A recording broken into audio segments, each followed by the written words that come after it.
हम लफ्ज़ी तर्जुमा सीख रहे हैं। अब यहाँ पर हम देखिए थोड़ा सा बंदिश का एक तरीका मैं आपको सिखाता हूँ। वो अल्लमा और सिखाए आदमा आदम, आप दोनों को एक साथ करेंगे। वो अल्लमा आदमा और सिखाए आदम को। अब आप देखिए यहाँ पर आदमा के मायने आदम के मायने आदम लिख रहे हैं, हम को कहाँ से ले रहे हैं आप गौर कीजिए। वो अल्लमा आदमा और सिखाए आदम।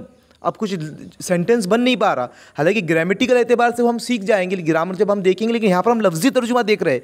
तो का की के है, कुछ चीज़ें आपको सेंटेंस के हिसाब से आपको लगाना पड़ेंगी। वो अल्लमा आदमा और सिखाए आदम को अल अस्मा नाम, कुल्लाहा सब चीज़ों, अल अस्मा नाम, कुल्लाहा सब चीज़ें, है ना। तो अब इसको बंदिश अगर इसकी बनाएंगे तो अल अस्मा कुल्लाहा नाम सब चीज़ों के, यानी कभी कभार आपको ज़रूरत पड़ती है कि का की के का इस्तेमाल आपको आना चाहिए। अब पूरा एक साथ अगर हम देखें चार लफ्ज़ का तर्जुमा, व अल्लमा आदम अल अस्मा कुल्लाहा और सिखाए आदम को, हालांकि यहाँ कोई को है नहीं, और सिखाए आदम को नाम सब चीज़ों के।